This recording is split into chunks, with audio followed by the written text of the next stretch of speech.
আপনারা নিজেকে দুটো প্রশ্ন করেন। একটা হচ্ছে আপনি কি টিচার হইতে চান ইংলিশের নাকি ইংলিশে কথা বলতে চান? যদি আপনি ইংলিশের টিচার হইতে চান, ট্রেনার হইতে চান তাহলে আপনি গ্রামার শিখেন। আর যদি বলেন যে না আমি শুধুমাত্র ইংলিশে কথা বলতে চাই, আমি আমার লাইফ লিড করতে চাই, আমি আরও সমাজে চলতে চাই ইংলিশে কথা বলে, then you don't need to learn grammar at all.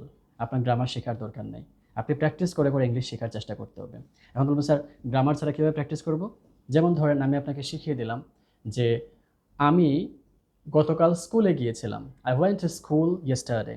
এখন এই বাক্যটা যদি আপনি ১০০টা প্লেসে বসিয়ে প্র্যাকটিস করেন তাহলে আপনার এই বাক্যটা ক্লিয়ার হয়ে যাবে। যেমন হচ্ছে আমি গতকাল কলেজে গিয়েছিলাম, I went to college yesterday. আমি গতকাল অফিসে গিয়েছিলাম, I went to office yesterday. আমি গতকাল গ্রামে গিয়েছিলাম, I went to village yesterday. আমি গতকাল দুবাই গিয়েছিলাম, I went to Dubai yesterday. এখন আই কেন আসলো এখানে, ওয়েন্ট কেন আসলো এখানে, এগুলো আমি আপনাকে এক্সপ্লেন করে দিলাম। আপনি এতটুকু জানলেই যথেষ্ট। কিন্তু এখানে আপনাকে যদি আমি কখনো বলি যেটা হচ্ছে পাস্ট ইনডিফিনিট টেন্স, তাহলে আপনি ঝামেলায় পড়ে যাবেন। Why do you need to know about past indefinite tense? আপনার তো এটা জানার দরকার নেই, কারণ আপনি তো টিচার হচ্ছেন আলটিমেটলি। তার মানে যদি আমরা টিচার না হই, we don't need to learn grammar at all.